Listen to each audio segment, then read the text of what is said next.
Olá, alunos, paz do Senhor Jesus. Eu sou o professor Rildo Alves e eu estarei neste vídeo trazendo o comentário da primeira lição do quarto trimestre das lições bíblicas de jovens da editora CPAD. E o tema que nós iremos estudar ao longo deste trimestre é Jesus Cristo voltará, fé e perseverança para o glorioso dia com o Senhor da Igreja. E o comentarista deste trimestre é o pastor Reinaldo Odilo, ele que é membro da Assembleia de Deus em Natal, Rio Grande do Norte. E o tema da lição número 1, a ser estudada no primeiro domingo de outubro de 2021, tem por título A Doutrina das Últimas Coisas. O que vem ao seu pensamento quando você pensa neste assunto? Muitos cristãos chegam a ficar apavorados com este tema.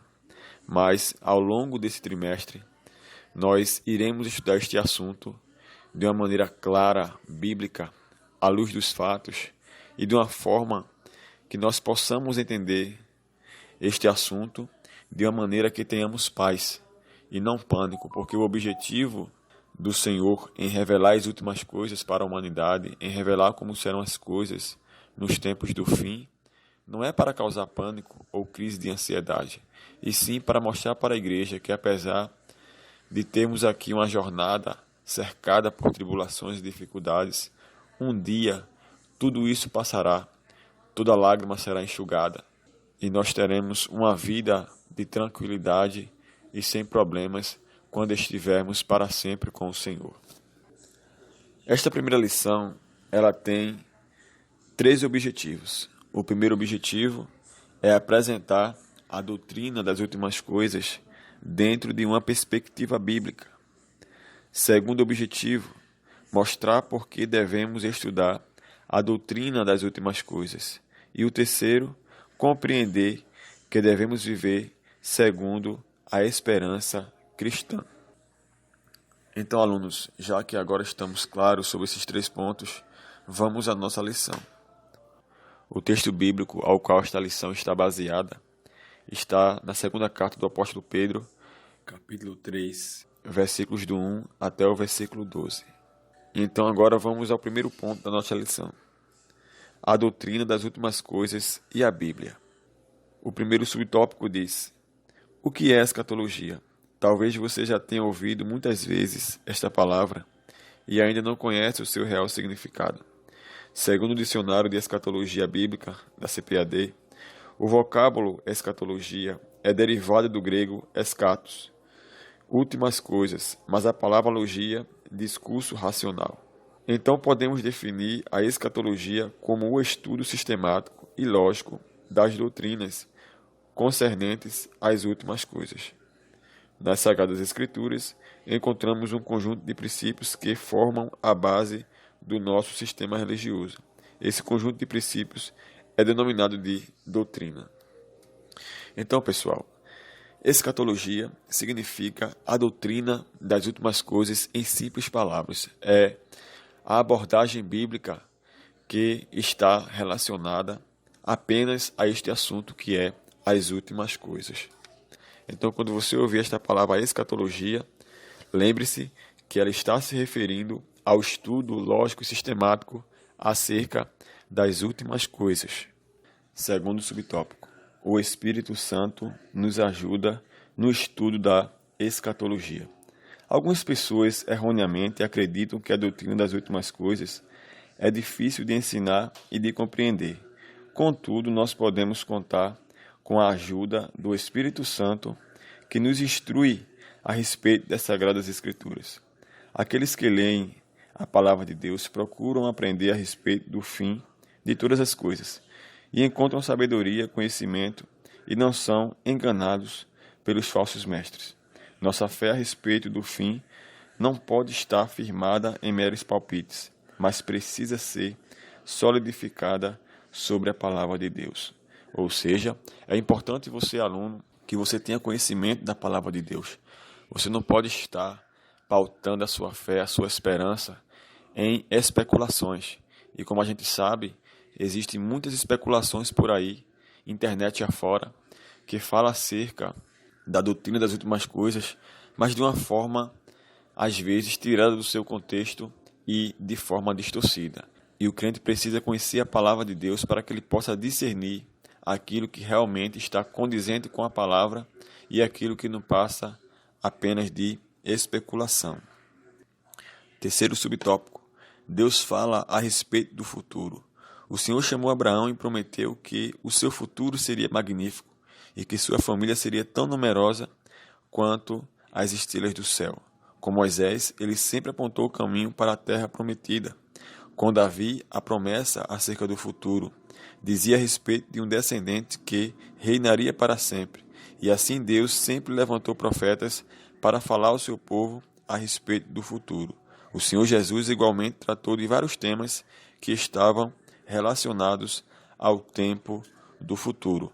No último grande sermão de Jesus, registrado em Mateus 24, ele falou a respeito dos últimos dias, mencionando fatos que aconteceriam nas décadas seguintes e no fim dos tempos. Então a gente vê que a palavra de Deus, ela é sempre atual. Ela fala de assuntos referentes ao futuro para que nós, como cristãos, nos dias de hoje, estivéssemos atentos e pudéssemos identificar que a volta de Jesus estaria próxima. Então, Deus, ele sempre cuida do seu povo. Então, por isso que ele permitiu que na sua palavra estivesse escrito aquilo que nós precisávamos saber para que pudéssemos viver com a nossa esperança solidificada em Jesus, de que ele um dia voltará para buscar a sua igreja. E o segundo ponto da nossa lição nos diz assim: por que devemos estudar a doutrina das últimas coisas? E o primeiro subtópico nos dá o primeiro motivo para termos uma vida santa. Certamente, se as pessoas soubessem em que dia o Senhor Jesus ele iria voltar, muitas pessoas viveriam uma vida errônea, uma vida de pecado, e não se importariam com a volta do Senhor, já que estaria com aquele dia e hora marcado. E quando estivesse próximo àquela data, a pessoa iria se preparar. Mas não é isso que Deus quer de nós. Ele quer que nós tenhamos uma vida santificada, independentemente se nós alcançarmos o dia da volta do seu Filho em vida ou não. Então, o Senhor ele quer que nós santifiquemos a nossa vida, ou seja, que nós tenhamos uma vida separada, consagrada, mas com entendimento, por amor e não por medo. Então é isso que nós precisamos entender. O segundo motivo pelo qual nós devemos estudar a doutrina das últimas coisas está aqui no segundo tópico, para estarmos sempre alertas. Estar alerta significa ser vigilante, cauteloso, ágil, atento, cuidadoso, desperto, prevenido, assim como aquelas 5 virgens da parábola das virgens. Deus, em nenhum momento da história, teve o desejo de alarmar os homens, isto é, de deixá-los sobressaltados, alvoroçados acerca dos fatos futuros. Ao usar os profetas para falarem sobre o juízo futuro, o Senhor anelava, em sua grande misericórdia, nos alertar, isto é, nos tornar mais vigilantes, precavidos a respeito do dia do Senhor, que virá sobre todo o mundo rebelde. Um exemplo disso está na mensagem que o Senhor determinou que Jonas pregasse lá em Nínive, conforme Jonas, capítulo 3, versículo 2, que nos diz: ainda 40 dias e Nínive será subvertida. Conforme Jonas, capítulo 3, versículo 4. Era um alerta de que densas trevas sobreviriam sobre os que viviam em rebeldia contra o Senhor. Contudo, o povo de Nínive se arrependeu e a cidade não foi destruída naquele tempo.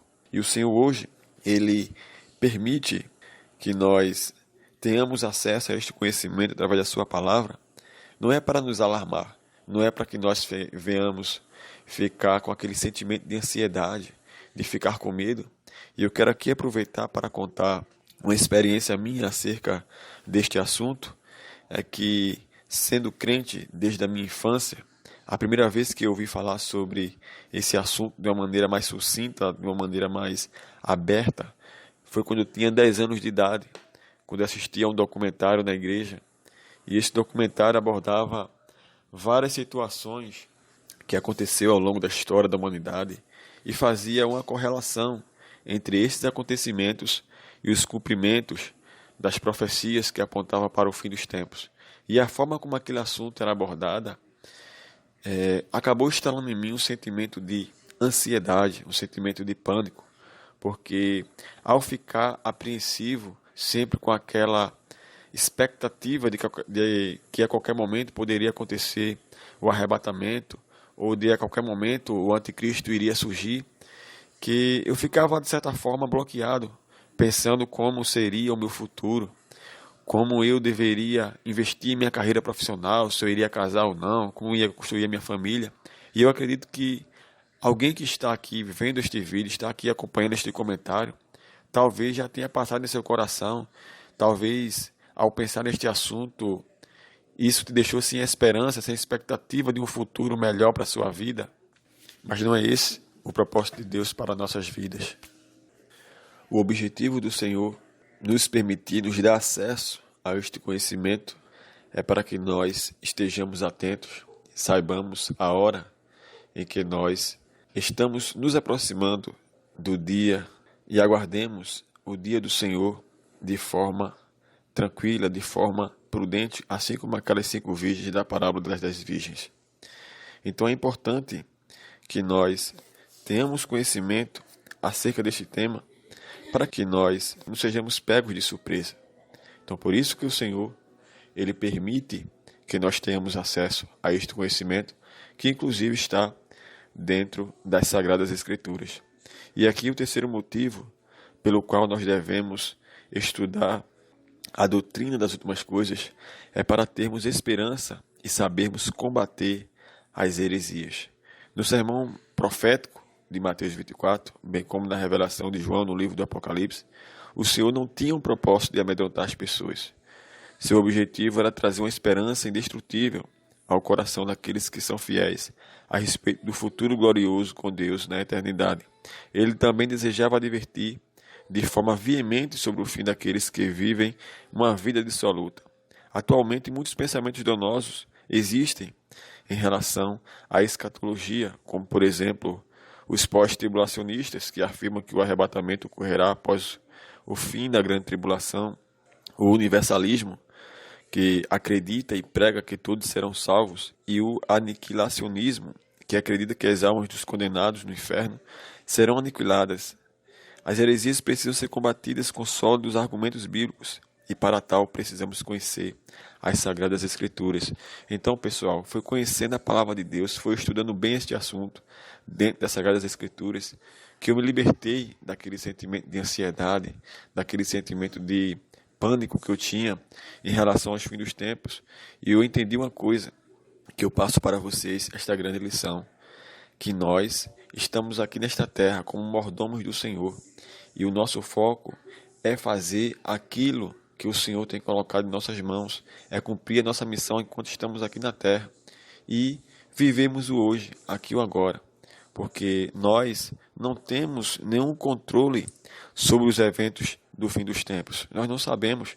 E outra coisa que eu quero destacar aqui, que a lição não deixa muito bem clara, mas eu quero destacar aqui que é importante nós termos isso bem claro também, porque ao transmitirmos este conhecimento para os nossos alunos, nós possamos trazer um conhecimento também enriquecido e não ficar apenas preso ao que está escrito aqui na lição, porque às vezes a lição vem muito resumida e às vezes precisa que nós, como professores, tenhamos uma certa bagagem, um certo conhecimento extra para que nós possamos complementar o raciocínio do comentarista. Não que ele esteja errado, mas é que existem assuntos que precisam de uma certa complementação do professor, uma complementação didática, para que os alunos possam melhor entender aquele assunto. E uma coisa que eu quero complementar aqui é que existem várias linhas teológicas que distorcem, prejudicam e atrapalham a compreensão bíblica deste assunto aos cristãos menos informados e esclarecidos sobre este tema. Por isso cabe a nós, professores, dentro deste assunto tão oportuno, conhecermos bem a nossa linha doutrinária para ensinarmos aos nossos alunos de forma que eles adquiram esse conhecimento de forma clara e saudável. Porque a versão prejudicial de abordagem deste assunto não traz entendimento, não traz paz, só traz pânico, medo e ansiedade. E o propósito de Deus em nos revelar acerca do fim de todas as coisas não é para nos amedrontar, nem adoecer psicologicamente, mas nos mostrar que, embora aqui tenhamos dificuldades, quando a igreja estiver na glória, não haverá mais sofrimento. Então, alguns exemplos de corrente de pensamento que prejudicam a compreensão da doutrina das últimas coisas pelos cristãos menos esclarecidos, além desses 3 pontos que eu falei, que é o pós-tribulacionismo, universalismo, aniquilacionismo, e existem outras linhas também que não convém mencionar aqui, mas eu quero mencionar aqui apenas um 4º exemplo que não está aqui na lição, e que, devido ao fato desta aula estar aqui sendo vinculada na internet, eu quero destacar que é a escatologia conspiratória. Então, eu quero deixar aqui um alerta aos meus alunos e colegas professores que estão acompanhando esta aula, que tenha cuidado com esses conteúdos que existem por aqui, espalhados pela internet, que falam sobre o fim das coisas e o fim dos tempos. Então, essa escatologia conspiratória que eu falo é conhecida como teorias da conspiração ou escatologia do terror. Trata-se de um conjunto de teorias especulativas sobre os eventos históricos, fatos políticos, social, econômicos, geopolítica, que tem como objetivo duvidar da versão oficial dos fatos apresentado pela mídia e por tudo que a gente conhece oficialmente, e que, para ganhar credibilidade, eles usam documentos, fontes não reconhecidas por esses órgãos oficiais e até textos bíblicos fora do seu real contexto para questionar e justificar algo dentro daquilo que eles defendem. Então, essa vertente de abordagem da escatologia, ela alimenta-se da incerteza, do medo, da confusão, da síndrome do pânico e bloqueios psicológicos, o que na prática acaba se tornando um outro evangelho, um falso ensino, ou seja, uma heresia, que rouba a esperança do cristão, tornando uma pessoa amarga, bloqueada e adoecida. Quantas pessoas aí, ao serem expostas com vários tipos de exemplos, dados estatísticos aí, falando sobre o fim dos tempos, fazendo especulações sobre algumas coisas, sobre alguns acontecimentos que aconteceram no mundo, e ficam aí sempre criando novos conteúdos, e é sempre aquele conteúdo que leva você a enxergar um problema, mas a narrativa encerra aí. Te apresenta só um problema atrás do outro, só apresenta fatos negativos um atrás do outro, e não te direciona para nenhuma solução dentro das Sagradas Escrituras. Então, este é um exemplo aí prejudicial desta abordagem, e que é necessário que o cristão ele tenha esse conhecimento para que ele não caia nessas coisas. Como eu lá atrás fiquei preso por um bom tempo, bloqueado com algumas coisas. Eu tinha projetos, tinha conhecimentos que eu não conseguia colocar em prática porque ficava bloqueado, ficava pensando que a qualquer momento tudo poderia acabar durante a execução desse projeto, e que devido ao fim dos tempos eu não ia conseguir colocar aquilo em prática, e eu fiquei bloqueado com aquilo. Mas graças a Deus que eu comecei a me interessar por este assunto aqui dentro da Palavra de Deus, e esta lição aqui foi bastante libertadora também para mim, e eu pude ver que a gente não tem controle nenhum sobre os eventos do fim do mundo. Então, tudo aquilo que o Senhor Jesus ele falou acerca do fim dos tempos e está revelado nas Escrituras é para nos mostrar que a nossa recompensa não está só aqui, ela tem uma continuidade na eternidade, e que um dia tudo isso irá acabar. Mas enquanto estivermos aqui, teremos tribulações, mas que devemos ter bom ânimo, porque Cristo ele venceu o mundo e está conosco através do Espírito Santo, cuidando de cada um de nós. Então, que você, amigo professor, você, aluno, tenha cuidado, não saia dando credibilidade a essas teorias por aí da conspiração. E um livro que eu quero recomendar aqui, que trata deste assunto de maneira mais aprofundada, é inclusive até o lançamento da CPAD, que foi lançado há algumas semanas atrás, que é Escatologia Pentecostal, a revelação sistemática da teologia pentecostal, escrita pelo pastor e escritor Esdras Cabral de Mello. É um bom livro para você ler e entender bem de forma aprofundada acerca deste assunto. E vamos ao terceiro ponto da nossa lição: vivendo a esperança cristã, o retorno iminente do noivo. A essência da doutrina cristã a respeito da escatologia está relacionada à expectativa do iminente retorno do Senhor Jesus para buscar a sua noiva. Essa é a nossa bendita esperança. O nosso noivo garantiu que voltaria para nos buscar, para estarmos com ele. João capítulo 14, versículo 3. Isso é o que enche de santa expectativa diariamente o coração de cada cristão genuíno. Paulo aconselhou os colossenses a pensarem nas coisas que são de cima. Os crentes precisam e ainda precisam renunciar à impiedade e às concupiscências mundanas, conforme Colossenses capítulo 3, versículo 1. Na carta a Tito, Paulo diz: aguardando a bem-aventurada esperança e o aparecimento da glória do grande Deus e o nosso Senhor e Salvador Jesus Cristo. O nosso encontro com o Senhor Jesus será maravilhoso. A nossa esperança é um dia vivermos para sempre com o nosso Senhor e Salvador Jesus, conforme 1 Tessalonicenses capítulo 4, versículo 13 ao versículo 16. E o segundo subtópico é a expectativa do arrebatamento.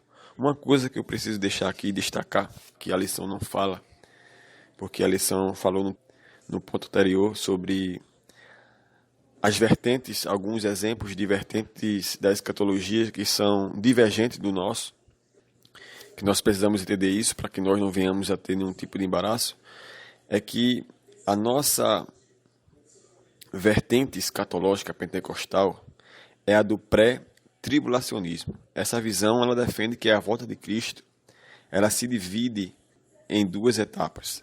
A primeira ocorrerá secretamente, onde Cristo virá de forma secreta para buscar a igreja e em glória sendo visível a todos após o período de grande tribulação, que é um período de 7 anos, 3 anos e meio de tribulação e 3 anos e meio da falsa paz.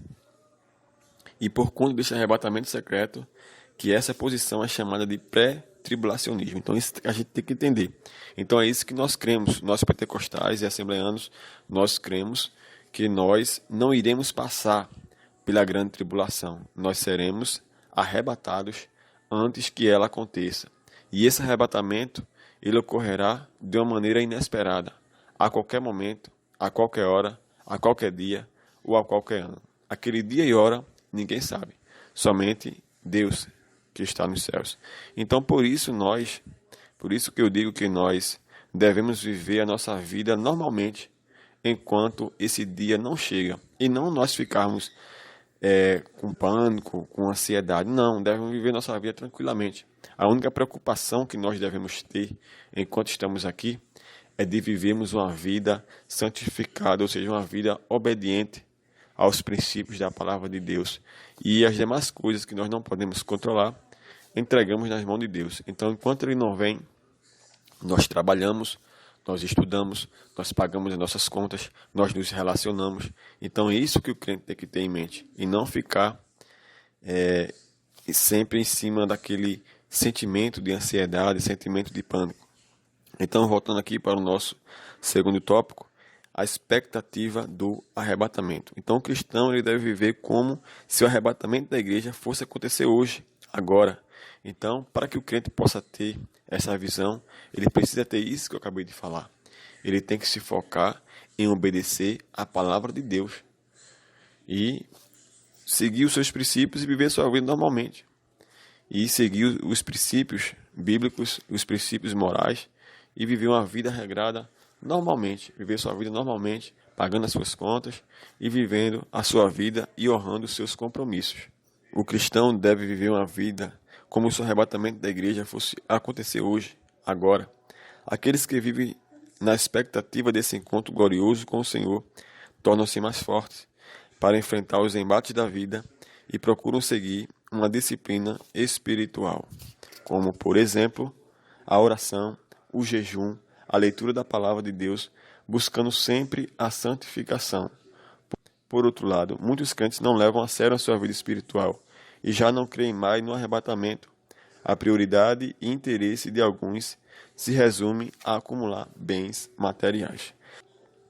Então, alunos e colegas professores que estão acompanhando este comentário desta lição, nós devemos viver uma vida santificada, uma vida de jejum, de oração, de leitura da palavra, não apenas isso daí, mas praticar aquilo que nós lemos, aquilo que nós aprendemos dentro da palavra de Deus. Mas ao mesmo tempo, nós temos aquela visão de que estamos aqui, mas não somos daqui. Somos apenas mordomos do Senhor. Devemos sim cumprir os nossos objetivos, nossos compromissos, buscar realizar os nossos sonhos profissionais, buscar nos relacionarmos com nossos familiares, nossa família, nossos amigos, nossos irmãos em Cristo. E o que temos que ter em mente é que tudo que temos aqui não é nosso, é o do Senhor. Porque aqui somos apenas mordomos. Devemos entender que tudo que temos aqui não é nosso, pertence ao Senhor, porque nada daqui levaremos. Somos apenas mordomos. Então não é que seja pecado você buscar ter conquistas profissionais, materiais, mas o que você precisa ter em mente é que isso não pode ser o centro da sua vida. A missão e visão da igreja é de um dia chegar lá no céu, mas enquanto estivermos aqui, devemos honrar ao Senhor, devemos glorificar o seu nome com tudo que somos, que temos e fazemos. Então isso é que nós devemos ter em mente. E para finalizarmos o terceiro ponto, a bem-aventurada esperança do crente. Jesus em breve vem. Essa era a esperança dos crentes do primeiro século e precisa continuar sendo a esperança da igreja na atualidade. Então, pessoal, é isso que nós devemos ter em mente.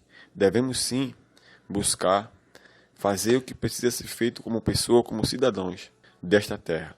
Então, pessoal, como pessoa, como cidadão desta terra, precisamos fazer a nossa parte, cumprir nossos objetivos e obrigações, direitos e deveres. Mas nós jamais devemos esquecer que a nossa esperança maior é de um dia chegarmos aos céus.